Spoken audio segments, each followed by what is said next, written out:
You know what's more humiliating than catching your wife cheating? Catching her cheating with your brother. And you know what's even worse? Finding out through a Reddit thread where someone anonymously ranted about sleeping with my sister-in-law and feeling guilty. Gee, I wonder who that could be. I wish I was making this up. I really, truly wish I was. But nope, welcome to my life. My name's Jake.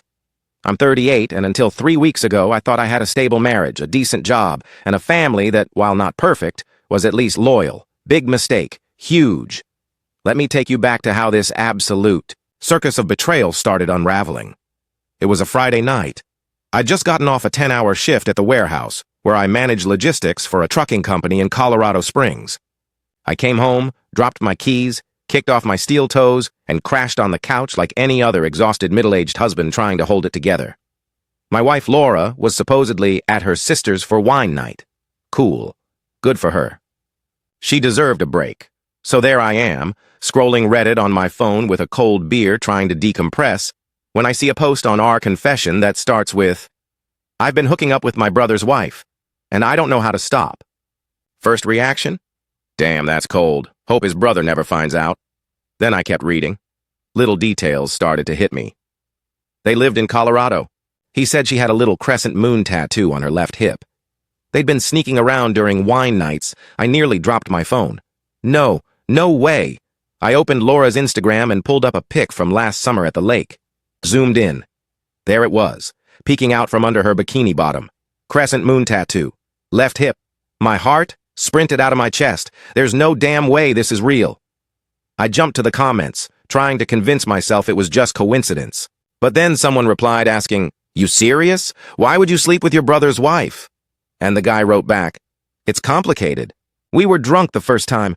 She said she was in a dead marriage. It's not like he's exciting. I swear to you, I almost threw the phone at the wall." Dead marriage? Not exciting? Lady, I work 60 hours a week so you can afford pedicures and throw pillows from Pottery Barn. And this is what you do behind my back? I sat there in silence. My blood was boiling, but my body was frozen. A part of me still didn't believe it. Maybe it was just a troll post. Maybe someone was making it. Up for karma? So I waited. I watched that thread like a hawk. And that's when it hit me. The poster mentioned her name in one of the replies. Just casually. Laura said she'd talk to him after the family BBQ next weekend. Laura. BBQ. And guess what? My entire extended family, including my brother Brian, was supposed to come over to our house that weekend for ribs and cornhole. The same brother who said he couldn't help me move furniture last month because he had a migraine. Yeah. Real believable now. I just sat there staring at the screen. My beer went warm in my hand. I didn't even blink. My mind was spinning. What the hell was I supposed to do with this? I could confront her right now. I could drive over to her sister's house, which I now doubted was even where she was, and blow this whole thing up. Or I could do what any level-headed, petty, emotionally devastated man would do. I could plan. And oh boy, did I start planning. I didn't sleep that night. Not a wink. I just lay in bed, staring at the ceiling fan spinning like the thoughts in my head. My wife came home at 1:17 a.m. I remember the exact time because I was pretending to sleep and I could hear her heels, clicking on the hardwood like a damn metronome, counting down to my mental breakdown. She slipped into bed like nothing was wrong. No kiss. No apology for being late. Just a soft whisper. "Love you, babe." And my stomach turned. You ever feel like your own house is haunted, but instead of ghosts, it's lies walking around in yoga pants? By the time the morning sun came up, I'd made a decision. I wasn't going to confront her, not yet. I needed more than Reddit breadcrumbs. I needed closure. I needed proof. I needed her to feel the same shock I felt reading that thread. So I acted normal. Like Oscar-worthy normal. That weekend, I deep-cleaned the grill, picked up a couple racks of baby back ribs, and even bought Laura's favorite wine. The one she drinks when she wants to feel fancy. The BBQ was happening. And it was going to be unforgettable. Saturday arrived. Family rolled in. My mom brought her famous potato salad, my cousin Josh brought deviled eggs, and my brother Brian brought that smug smile that I suddenly realized I'd hated my entire life, but never noticed before. Laura played the perfect hostess, flipping burgers, laughing too loud at dad jokes, brushing her hand against Brian's arm like it was a reflex. And me? I played the perfect husband. Cool, calm, calculated, until I saw Brian's phone. He left it on the patio table while grabbing a drink inside. I didn't even hesitate. I picked it up, opened the camera roll, and there they were. Dozens of photos. Him and Laura in a motel room, kissing, naked, smiling. One even had a damn timestamp from last week's wine night. My hands shook so badly I nearly dropped the phone. But I didn't delete the photos. I didn't even send them to myself. No. I took a deep breath and did something way more savage. I airplayed his photo gallery to our backyard TV. Picture this, 20 family members lounging with lemonade and ribs. When suddenly the screen flickers, and boom, there's a high-res shot of Brian kissing my wife's neck in a motel bed with Red Roof Inn water bottles on the nightstand, like the world's worst product placement. For a few seconds, no one moved. You could hear the wind in the trees. My aunt gasped. My dad dropped his beer. My mom? She just whispered, "Oh, my Lord." And Brian? His face turned from pink to ghost white to beet red in under 5 seconds. He lunged toward the remote, but I already had it in my hand. "Nah," I said calmly, raising my beer. "Let's all enjoy the slideshow. These two put a lot of effort into this little project." "Laura?" she screamed. Literally screamed. She tried to grab my arm. "Jake, what the hell is wrong with you?" I turned to her, cold as dry ice. "What's wrong with me? Oh, I don't know. Maybe that I found out you were screwing my brother behind my back and lying about it for months?" The backyard exploded in chaos. My mom started crying. My cousin backed away with his kids like he'd wandered into a crime scene. My dad tried to break up Brian and me, which wasn't necessary because Brian looked like a man who wanted to be swallowed whole by the earth. "I didn't mean for it to happen," Brian stammered. It was a mistake." "A mistake?" I laughed. "Dude, there are 3 different motels in those photos. That's not a mistake. That's a rewards program." Laura looked like she was going to faint. "Jake, please. We can talk about this. Not like this. Not here." I just smiled. "Oh, I agree. We'll talk later, after your family meeting, with my lawyer." Then I dropped the mic. "You're both dead to me. Finish your ribs and get the hell off my property." Brian didn't say a word. He just stood there, frozen on my patio like a deer who suddenly realized the headlights were karma. His mouth opened a few times like he wanted to speak, but all that came out was silence and cowardice. Laura was sobbing. Not cute, single-tear sobbing. I mean full-on, mascara running, choking on your own guilt, ugly crying. She tried to touch me again. I stepped back. "Don't. Just don't." That stung her more than a slap, and that's when the floodgates opened. Not her tears, I mean the judgment from my own family. "You embarrassed everyone, Jake," my Aunt Diane yelled, "in front of the children." "Oh, please," I shot back. "The kids just learned 2 things, what cheating looks like and what consequences look like." My mom? She was crying. But not for me. Not for the fact that her son just found out he'd been betrayed by his wife and his own brother. Nope. She walked over to Brian and wrapped her arms around him. "I don't know what happened between you two," she said softly. "But this," she gestured, "at the TV, this was unnecessary, cruel. Cruel." I nearly laughed. Cruel is your wife sneaking off every Thursday night to book club when she's actually booking motel rooms with your damn brother. Cruel is being the last to know. Cruel is cooking for 2 people who've been screwing behind your back while asking you if you need more salt on your ribs. But sure, me showing the receipts? That's the problem?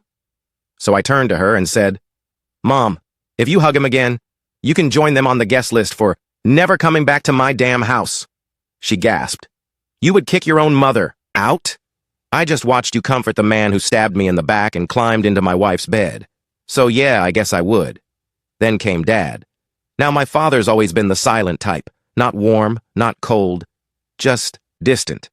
The kind of man who shows affection by fixing your car instead of saying he loves you. He stood by the fence for most of the chaos, arms crossed. Finally, he stepped forward. "Jake," he said, voice even, "you made your point. Loud and clear. But you need to calm down. This family can't survive this kind of drama." I looked him square in the eyes. This family survived Brian being the golden child for 30 years while I got told to be more like him. I think it'll survive me finally flipping the damn script. Silence, dead, Heavy, tension-thick silence. I let it sit. Let everyone marinate in it like the ribs they were halfway done with. Then I turned to Brian and Laura. You have until Monday to get your stuff out of the apartment. Both of you. I don't care where you go, but it sure as hell won't be under my roof anymore. Brian opened his mouth, tried again. You serious? You're kicking me out? Where am I supposed to go? Oh, I don't know, maybe crawl back. To Red Roof Inn, I snapped. They seem to have great rates for backstabbing bastards. Laura lost it. This is our home, Jake. We have memories. No. I have memories. You have lies. You just lived in my house while playing out your secret life like it was a Netflix show. The family started dispersing awkwardly. Nobody knew whether to hug me or avoid eye contact. Some mumbled goodbyes. Some just shuffled out like they were leaving a funeral.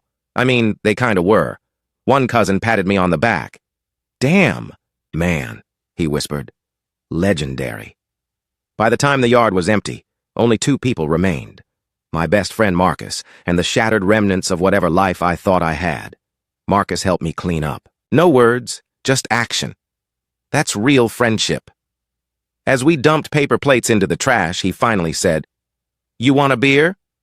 I nodded. He popped the top, handed it to me, then added, I always thought Brian was shady. Never had the guts to. Say it. I should have warned you. Wouldn't have mattered, I muttered. You never see the knife until it's already in your back. That night, I didn't cry. Not out of strength, but because I didn't have anything left in the tank. I just sat on the porch, staring into the dark backyard where my whole world had detonated. But deep down, a fire started. Not of rage, not of sadness, of clarity. This wasn't the end. It was the start of reclaiming my damn life. The morning after the barbecue felt quiet. Not peaceful quiet. More like that eerie silence after a bomb goes off, when your ears are still ringing and you're just waiting for the dust to settle. I didn't sleep. How could I? My marriage, gone. My home, poisoned. My brother, dead to me. And my family, split right down the middle.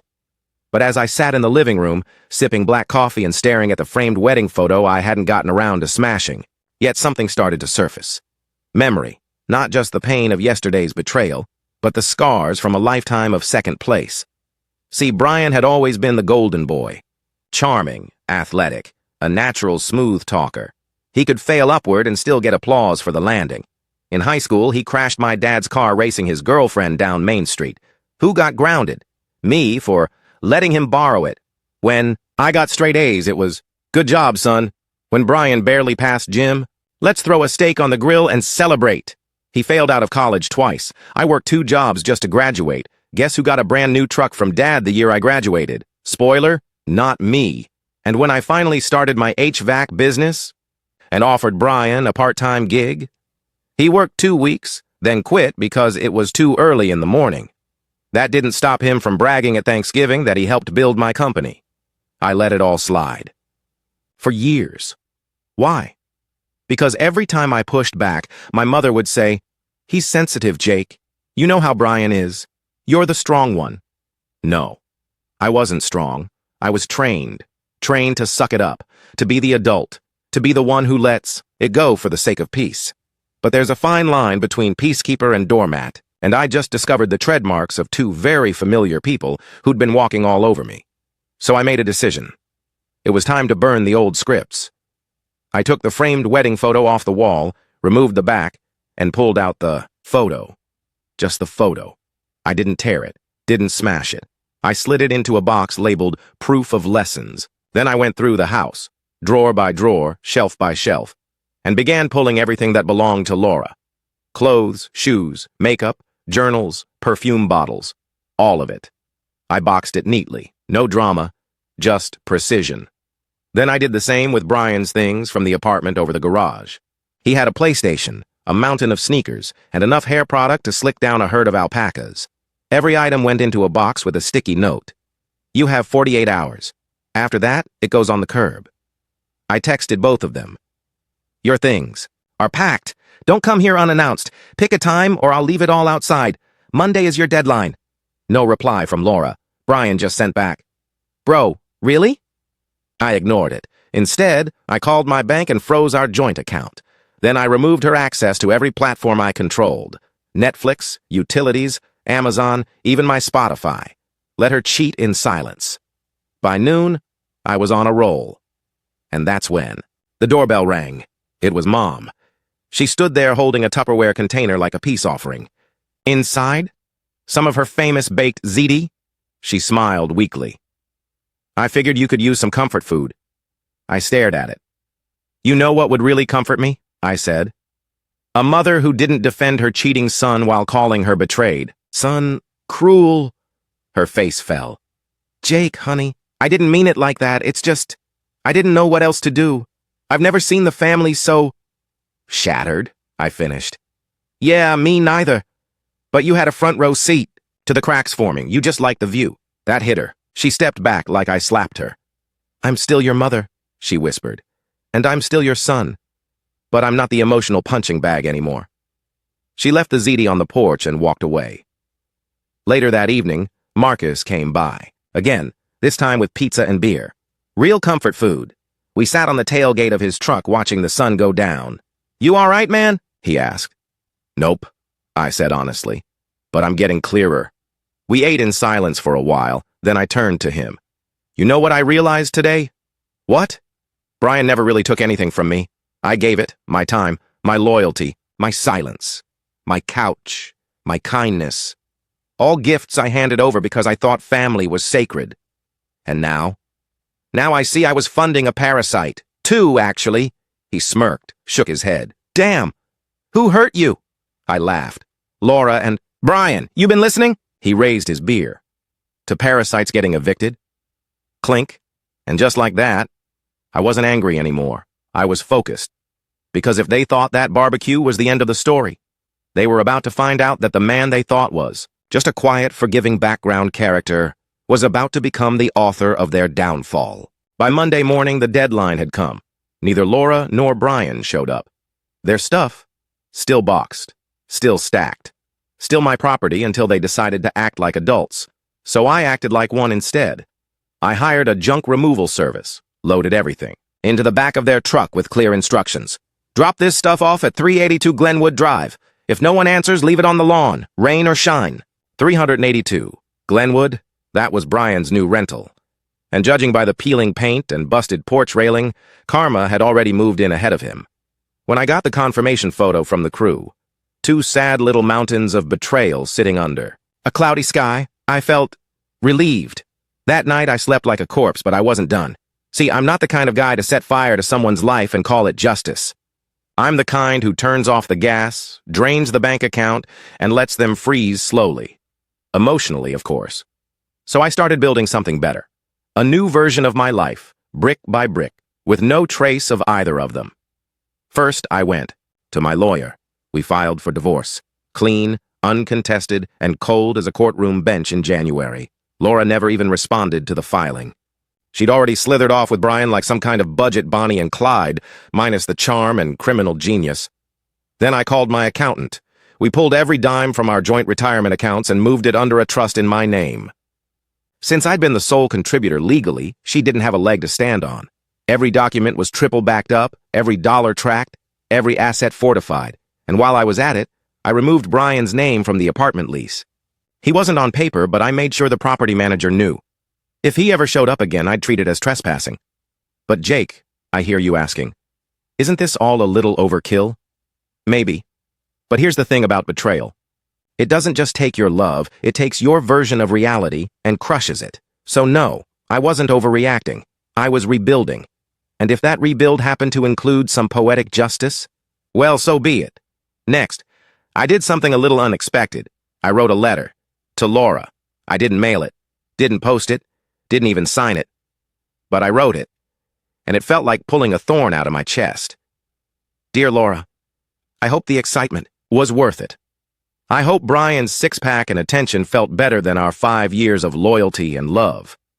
I hope every glance in the mirror reminds you that you traded a home for a thrill ride, and forgot that thrill rides always end where they started, alone and dizzy. I don't hate you, but I will never miss you again. I was yours once, now I'm mine. I burned it in the fireplace, watched every word turn to ash, and that was when it really sank in. I wasn't trying to win her back. I wasn't trying to outshine Brian. I was just done. The last chain had snapped. But here's where it gets good. A few weeks later, I started getting little updates. Not from them, of course. They knew better than to message me. But from mutual friends and the town grapevine. Apparently paradise wasn't so perfect. Brian had no job. Shocker. He was crashing on couches, using Laura's credit card. The same one tied to our old joint account, which I'd had frozen. When it bounced, drama. She moved in with her sister in a tiny one-bedroom apartment. From cozy newlyweds to awkward roommates in under a month. But the real kicker? Brian had started telling people I framed him, that it wasn't what it looked like, that Laura had come on to him. The guy torpedoed my life and still couldn't own it. Classic. That might have hurt once. Now? It was just noise. Because by then I had bigger things on my mind, like remodeling the house, strip the bedroom down to the studs. New walls, fresh paint, different layout. No ghosts allowed. I also bought a motorcycle. Yeah, midlife crisis cliché. Sue me. But nothing beats hitting the highway at 80 with wind in your face and zero thoughts of who's cheating behind your back. I started seeing a therapist. Joined a hiking group. Even went on a couple of dates. Nothing serious. Just coffee and conversation with women who didn't share a bed with my brother, and for once, I didn't feel like I was healing from something. I was just living. Recklessly.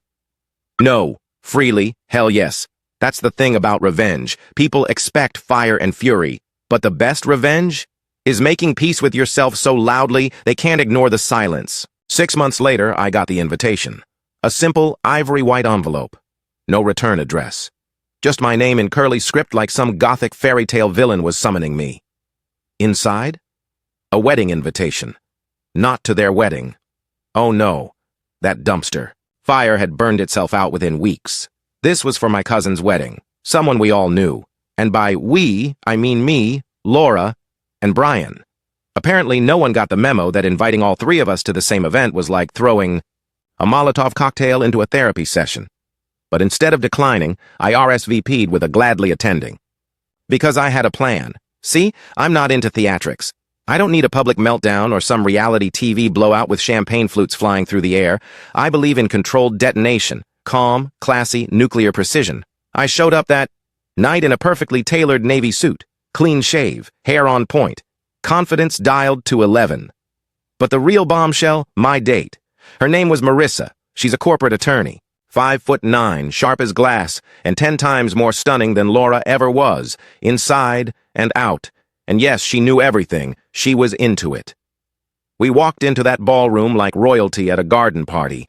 Smiles, laughter, eye contact so powerful, it should have required a permit. It took exactly 12 minutes before I saw them. Laura and Brian, side by side. Brian looked like a human regret sandwich. Slumped posture, ill-fitting blazer, a hairline already throwing in the towel. Laura?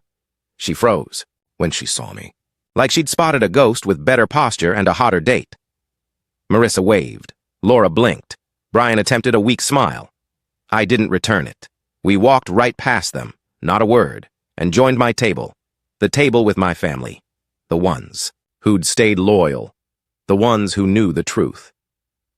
Later that evening, I gave a toast. Not planned, just inspired. I raised my glass and said, to real love, to the people who stay when things get hard, and to knowing when to walk away from what doesn't serve your soul, even if it wears a familiar face. Here's to the future, because we all deserve better than the lies we used to call love. Silence, followed by applause, and just like that, I detonated every inch of shame they tried to bury me in, right there in front of the shrimp cocktail and wedding DJ. But here's the best part. After the event, Laura cornered me in the parking lot. She had that look, you know the one, half apology, half desperation, 100% too late. She said, Jake, can we talk? I smiled, tilted my head, and said, about what? How you ruined 5 years of my life and still can't find a real man who doesn't use your credit card? Nah, I'm good. Then I walked away. I didn't look back. Not because it was cinematic, mate, but because I genuinely didn't care anymore. Brian never even approached me. He just stood behind her, awkward and silent, like the backspace key of her life. They both looked like the ghosts of decisions past. And me? I felt weightless.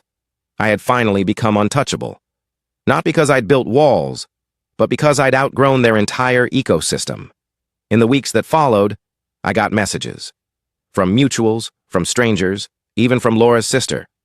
Apparently, Laura and Brian split up for good. She found out he cheated, again, this time with some bartender who probably had the emotional range of a paperclip. Laura moved to another state. Brian? Rumor says he's couch surfing and doing Uber Eats in a 2002 Honda with no AC me. I'm not rich, I'm not famous, but I'm free. I started volunteering at a local animal shelter. I bought a kayak. Hell, I even started painting. Turns out, revenge isn't a dish best served cold. It's a canvas, and every time I see that stupid mental image of Brian slipping his hand into Laura's skirt and smirking like he won something, I smile. Because he did win. He won her and lost everything else. Meanwhile, I reclaimed my life. And then some. So what's the takeaway? Sometimes life throws you into hell just to show you who's fireproof. Sometimes the people who break you do it with a smile and a sibling discount. But if you rise, if you rebuild, if you refuse to let their betrayal become your identity, then they don't win. You do. Because the loudest revenge isn't rage. It's peace. It's joy. It's walking past your ex and her ex-lover like they're background actors in a movie you no longer care to finish. So here's to betrayal. Here's to heartbreak.